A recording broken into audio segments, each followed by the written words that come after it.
আমার নাম মীরা। আমি নগরের একটি নিভৃত পাড়ায় আমাদের ক্ষুদ্র আবাসে বাস করি। বাবা মা ৩ দিন পূর্বে গ্রাম্য বাসভবনে গিয়েছেন একজন আত্মীয়ের অসুস্থতার সংবাদে। গৃহ খালি, আমিও একা। প্রথম দিনটি বেশ সুন্দরই কাটছিল, নিজেকে সময় দেওয়া, দ্বিতীয় দিনে কিছু পুরনো গ্রন্থ পাঠ করা। কিন্তু তৃতীয় দিনে সমস্ত কিছু পরিবর্তিত হয়ে গেল। সন্ধ্যা নামার কিছুক্ষণ পূর্বে প্রবেশদ্বারে ঘণ্টা বাজল। আমি দরজা খুলতেই দেখি সম্মুখেই দাঁড়িয়ে আছে সূর্য, আমাদের পার্শ্ববর্তী বাড়ির যুবক, নীরব ও রহস্যময় প্রকৃতির, চোখে অদ্ভুত গভীরতা। আমরা শৈশব থেকে পরিচিত, কিন্তু তার সাথে এমন নিভৃত সময় কখনো কাটায়নি। সে অতি শান্ত কণ্ঠে বলল, আজ আমি তোমার সাথে থাকতে চাই। তার চোখে ছিল সত্যিকার কিছু কামনার আকুতি। আমি চমকে উঠলাম, মানে? শুধু কিছু সময় কথাবার্তা বলতে চাই। অনেক কথা আছে যা বলা হয়নি এতদিন। তার কণ্ঠ শান্ত, কিন্তু চোখে ঝড়। আমি কি জানতাম এই কিছু সময়ের মধ্যেই আমার জীবন তার প্রতি চিরতরে বদলে যাবে? আমি তাকে ভিতরে আসতে দিলাম। কক্ষ তখন নিস্তব্ধতায় ভরা, কিন্তু মনে ঘূর্ণন করছিল শত শত প্রশ্ন। সূর্য ধীরে ধীরে আমার পাশে এসে বসল। সে বলল, তুমি জানো আমি কত বছর ধরে তোমার জন্য ব্যাকুল, কিন্তু বলতে পারিনি। আজ আর থাকতে পারলাম না। হঠাৎ করেই সময় যেন স্থির হয়ে গেল। আমার হৃদয়ে দ্রুত স্পন্দিত হচ্ছিল। আমি কিছু বলার পূর্বেই সে আমার হাতটি কোমলভাবে ধরে ফেলল। শীতল আঙুলে এক অদ্ভুত উষ্ণতা। আমার চোখে চোখ রেখে বলল, আজ যদি না বলি, যদি না থাকি, হয়তো আর কখনোই হবে না। এই মুহূর্তেই একটি বিকট শব্দ হলো। আলো নিভে গেল, বিদ্যুৎ চলে গেল হঠাৎ। অন্ধকার কক্ষে সেই স্পর্শ, সেই কণ্ঠ যেন চারিদিকে ছড়িয়ে পড়ছে নিঃশব্দ অগ্নির মতো। আলো নিভে যাওয়ার পর কক্ষের অন্ধকারে যেন সমস্ত শব্দ থেমে গেছে। কেবল মনের ভিতর ধুক ধুক শব্দটি যেন ক্রমশ জোরালো হয়ে উঠছিল। আমি অনুভব করতে পারছিলাম সূর্যের নিঃশ্বাস, তার দমে লেগে থাকা এক কামনা যা বহু দিন ধরে সঞ্চিত আছে। সে ধীরে ধীরে আমার অত্যন্ত সন্নিকটে এলো, আমার মুখের এতই কাছে যে তার নিঃশ্বাস আমি অনুভব করতে পারছিলাম। তুমি ভয় পাচ্ছ না তো? তার কণ্ঠ নিম্ন, কোমল, মমতায় পরিপূর্ণ। আমি মাথা নাড়লাম না জানিয়ে। তার হাতটি আমার গাল স্পর্শ করে গেল নিঃশব্দে। আমি চোখ মুজে দিলাম। কোনো শব্দ নেই, কিন্তু সেই স্পর্শে যেন এক ঝড় বয়ে গেল সমস্ত শরীর জুড়ে। মন সাড়া দিচ্ছিল। মনের ভিতরের অনেক পুরনো দ্বিধা ধীরে ধীরে গলতে শুরু করছিল। তুমি জানো, সূর্য ফিসফিস করে বলল, এই হাতটি ধরতে আমি কতদিন অপেক্ষা করেছি। আমার নিদ্রায়, চিন্তায়, প্রতিটি কল্পনায় তুমি ছিলে, শুধু তুমি। আমি চোখ খুলে তার দিকে তাকালাম। এতটা স্পষ্ট করে কেউ কোনোদিন এমন করে আমাকে কামনা করেনি। সেই রাতের সমস্ত দ্বিধা আর দূরত্বের অবসান ঘটল। কক্ষের অন্ধকার যেন আমাদেরকে মুছে দিচ্ছিল বাইরের জগৎ থেকে। সে আমার কাঁধে হাত রাখল। আমি তাকে স্পর্শ করলাম নিঃশব্দে। হৃদয়ের স্পন্দন যেন শোনা যাচ্ছিল, যা কেবল আমার জন্য ধুকধুক করছিল। চোখে চোখ রেখে আমরা একে অপরকে বুঝছিলাম শব্দ ছাড়াই। সে আমার কপালে একটি শান্ত চুম্বন দিল, স্নেহে পরিপূর্ণ, যেন অনেক কিছু বলে দিল। ভালোবাসা, আকাঙ্ক্ষা, নির্ভরতা। আমার ভেতরে এক অজানা উৎকণ্ঠা কাজ করছিল, রোমাঞ্চে ভরে যাচ্ছিল মন। আমি সঞ্চালিত হয়ে তার পাশে দাঁড়ালাম। অনেক দিন ধরে অত্যন্ত যত্ন সহকারে শীতল কক্ষের মধ্যে 2টি আপেল রেখেছিলাম। তারপর বের করে আপেল খেতে দিলাম সূর্যকে। সূর্য আমার আপেলের দিকে তাকিয়ে বিস্মিত হয়ে গেল। সে বলল, আপেল 2টি দেখতে অত্যন্ত সুন্দর, খেতেও নিশ্চয়ই অনেক সুস্বাদু হবে। তারপর তাকে একটি আপেল খেতে দিলাম। সে একটি আপেল খেতে খেতে আরেকটি আপেল হাতে নিল। তারপর সে পরিতৃপ্তির সাথে 2টি আপেল ভক্ষণ করল। সূর্যের মনোযোগ সহকারে ভক্ষণ দেখে মনে হলো যেন বহু দিন ধরে সে অভুক্ত ছিল। যাই হোক, সেই রাতের শব্দ ছিল না, কথোপকথন ছিল না, ছিল কেবল নিঃশ্বাস আর অনুভূতির কাহিনী। কক্ষটি যেন আবেগে, নিবিড় ভালোবাসায় আচ্ছন্ন এক জগতের রূপ নিল। বাইরে তখনও অন্ধকার, কিন্তু আমাদের ভেতর আলোকিত হচ্ছিল প্রতিটি অনুভবের প্রান্তে। সেই রাতের পর থেকে আমরা আর 2টি পৃথক মানুষ ছিলাম না। আমরা কেউ কথা বলিনি, কিন্তু বুঝে ফেলেছিলাম এটাই ছিল আমাদের সম্পর্কের সবচেয়ে গভীর সত্য। সূর্যালোক জানালার ফাঁক গলে কক্ষের ভিতরে প্রবেশ করছিল। আলোর রেখা ধীরে ধীরে গায়ে এসে লাগতেই আমি চোখ খুললাম। আমার পাশেই সূর্য, নিদ্রামগ্ন মুখটি এতই প্রশান্ত যেন সারা রাত জাগরণের সেই কামনা আজ পরিপূর্ণ হয়েছে। আমরা পাশাপাশি বসেছিলাম, নিঃশব্দ অনুভূতি আমাদের ঘিরে রেখেছিল, নিঃশ্বাসের শব্দ দুটি মিশে গিয়েছিল একসাথে। এই মুহূর্তের সময় যেন থেমে আছে। আমি উঠে বসতে যেতেই সূর্য চোখ মেলে তাকালো। ভেবেছিলাম তুমি চলে যাবে, সে ফিসফিস করে বলল। আমি একটু হেসে বললাম, তুমি চাও আমি যাই না? সে আরও কাছে টেনে নিল। তুমি এভাবে থাকো, যেন সারা জীবন থাকো।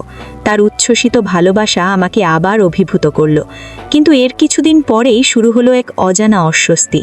কয়েকদিন ধরে পেটে ব্যথা, মস্তিষ্ক ঘূর্ণন, কিছু ভক্ষণে ইচ্ছা না হওয়া। একদিন প্রভাতে প্রসাধন কক্ষে গিয়ে হঠাৎ বমি হয়ে গেল। দর্পণে নিজেকে দেখে চমকে উঠলাম। চোখে অদ্ভুত শূন্যতা, মুখে ক্লান্তির রেখা, ভয়ের একটি কুয়াশা মস্তকে ঘিরে এলো। নিজে কিছু না বলে একাই গেলাম চিকিৎসকের নিকট। সমস্ত প্রতিবেদন দেখে চিকিৎসক তাকালেন আমার চোখে। প্রতিবেদনে বোঝা যাচ্ছে আপনার দেহে একটি নতুন অধ্যায়ের সূচনা হয়েছে। 8 সপ্তাহ চলমান। এক মুহূর্তের জন্য শব্দ থেমে গেল চারিপাশে। আমি নীরবে বসে থাকলাম। কর্ণে ঝিঝি ধ্বনি করছিল। চক্ষু থেকে গড়িয়ে পড়ল দুটি ফোঁটা জল। কোনো আনন্দে? না, একেবারেই না। ভয়েও না, শুধু অবিশ্বাস আর অজানা ভবিষ্যতের ভারে ভারাক্রান্ত। চিকিৎসকের কক্ষ থেকে বেরিয়ে সোজা ফোন করলাম সূর্যকে। হাত কাঁপছিল। সে গ্রহণ করতেই আমি বললাম, আমি তোমাকে কিছু বলতে চাই। সে বুঝে গেল। কোনো প্রশ্ন না করে বলল, তুমি কোথায়? আমি এখনই আসছি। কিছুক্ষণের মধ্যে সে আমার সম্মুখে এসে দাঁড়ালো। আমি তাকিয়েছিলাম তার চোখে। তার ভেতরে কি? ভয়, না অস্বীকৃতি, না পলায়নের ছলনা? কিন্তু না, সে শুধু আমার হাতটি ধরল, দৃঢ়ভাবে বলল, এটা শুধু তোমার নয়, আমাদের দুজনের পথ। আমি পাশে আছি সর্বদা। আমরা একসাথে ছিলাম, এখনো আছি, থাকব। তুমি একা নও, কখনো ছিলে না। আমি ভেঙে পড়লাম তার বক্ষে। এতদিন ধরে নিজেকে ধরে রেখেছিলাম, আজ আর পারলাম না। আমরা স্থির করলাম, এখনই গৃহে বলা যাবে না, সময় নেব, সিদ্ধান্ত নেব। আগে নিজেকে সামলে নিই, তারপর ধীরে ধীরে অগ্রসর হব। সেই রাত আমি জানালা দিয়ে চন্দ্র দেখছিলাম। আমার ভেতরে এখন কেবল আমি নই, আমাদের ভালোবাসার একটি নতুন কাহিনী গাথা হয়ে আছে। একটি নতুন জীবন, আমাদের ভালোবাসার নিঃশব্দ ফল, একটি অজানা যাত্রার সূচনা।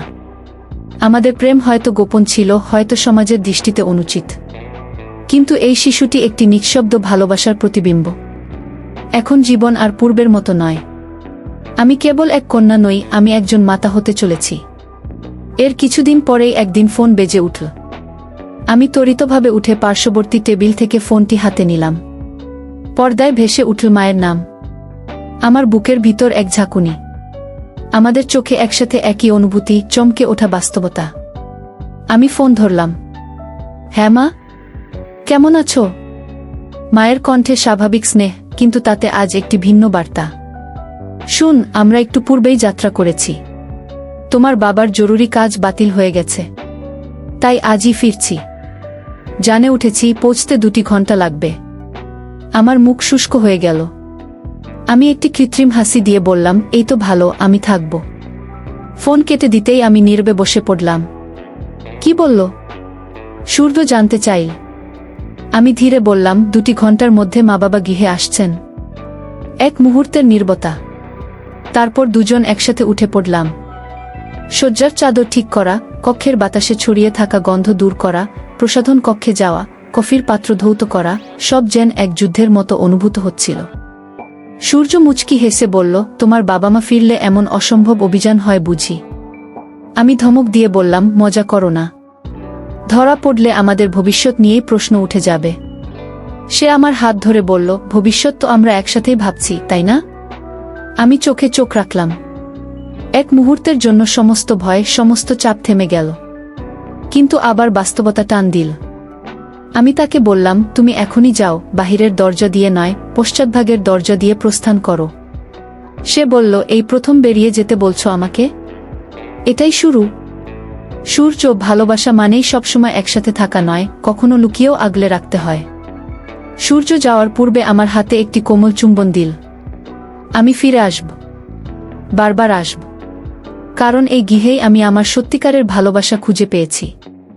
সে পশ্চাৎভাগের দরজা দিয়ে বেরিয়ে গেল, আর আমি দরজা বন্ধ করে মনের ধুকধুক নিয়ন্ত্রণে আনার চেষ্টা করলাম। সেই দিন সন্ধ্যের ঠিক পূর্বে মা বাবা গৃহে ফিরে এলেন। দরজায় ঘণ্টা বাজতেই আমি দ্রুত দর্পণে নিজেকে দেখে নিলাম। কোনো চিহ্ন আছে কি সেই রাতের? না, সমস্ত কিছু ঠিক আছে, কিন্তু অন্তর্দৃষ্টি সেটা তো আর দর্পণে দেখা যায় না। মা কক্ষে প্রবেশ করে চোখ বুলিয়ে দেখলেন সমস্ত কিছু পরিপাটি। এই কয়দিনে বেশ বড় হয়ে গেছো মনে হচ্ছে, মা বললেন। আমি শুধু হেসে মাথা নেড়ে দিলাম। বাবা আমার কাঁধে হাত রাখলেন। সব ঠিকঠাক রাখছো, ভালো। এখন তোমার অধ্যয়নের দিকে মন দাও। সম্মুখে পরীক্ষা, আরও মনোযোগ চাই। আমি মাথা নত করে বললাম, হ্যাঁ বাবা, চেষ্টা করব। কিন্তু মন, সে তো একটি মানুষকে খুঁজছে যে ঠিক এই কক্ষেই আমার পাশে ছিল কিছুদিন পূর্বে, যার নিঃশ্বাস একদিন এই কক্ষে বয়ে গিয়েছিল, যার কথা এখনও কণ্ঠে সঞ্চিত আছে। আমি রাতের ভোজন সমাপ্ত করে নিজের কক্ষে চলে এলাম। জানালার পাশে দাঁড়িয়ে বাইরের অন্ধকার দেখছিলাম। পূর্বের মতোই কক্ষ, পূর্বের মতোই শয্যা, কিন্তু কেমন যেন সব ফাঁকা, শূন্য। সূর্য আর আসবে না আজ, ফোন করাও যাবে না, মা বাবা আছেন সব নজরে। আমি টেবিলে গিয়ে গ্রন্থ খুলে বসলাম, বিজ্ঞানের টিকা, গণিতের সমস্যা। কিন্তু প্রতি পৃষ্ঠায় যেন সূর্যের মুখ ভেসে ওঠে, প্রতিটি বর্ণের মাঝে তার স্পর্শ লুকিয়ে থাকে। এমনকি গ্রন্থের পৃষ্ঠার কোনায় একটু আঁচড় দেখি, মনে পড়ে সেই রাতের শয্যায় তার হাত আমার গ্রন্থে পড়েছিল। আমি চোখ মুদে দিলাম, নিজেকে বোঝালাম এটাই বাস্তবতা, ফিরে যেতে হবে পূর্বের মতো। ভালোবাসা শুধু অনুভবে থাকবে, বাস্তবে নয়। পরের দিন থেকে আমি আবার পূর্বের মতো করে অধ্যয়নে মন দিই। প্রতিদিন প্রভাত, মধ্যাহ্ন, রাত্রি নির্দিষ্ট সময় মতো পড়ি। মা সন্তুষ্ট হন, বাবা গর্ববোধ করেন। সমস্ত কিছু আবার স্বাভাবিক হতে শুরু করেছিল। কিন্তু আমি জানতাম আমার ভেতরে বর্ধনশীল হচ্ছে আমাদের ভালোবাসার একটি নতুন অধ্যায়, যা আর কখনো গোপন করা যাবে না। বন্ধুগণ, চিত্রনাট্যটি আজকের মতো এখানেই সমাপ্ত করলাম। পরবর্তীতে আরও সুন্দর সুন্দর চিত্রনাট্য পেতে একটি পছন্দ দিয়ে প্রচারস্থলটি সাবস্ক্রাইব করে সাথেই থাকবেন। দর্শন হবে পরের একদিন নতুন কোনো চিত্রনাট্যে। সেই পর্যন্ত সবাই সুস্থ থাকুন। ধন্যবাদ।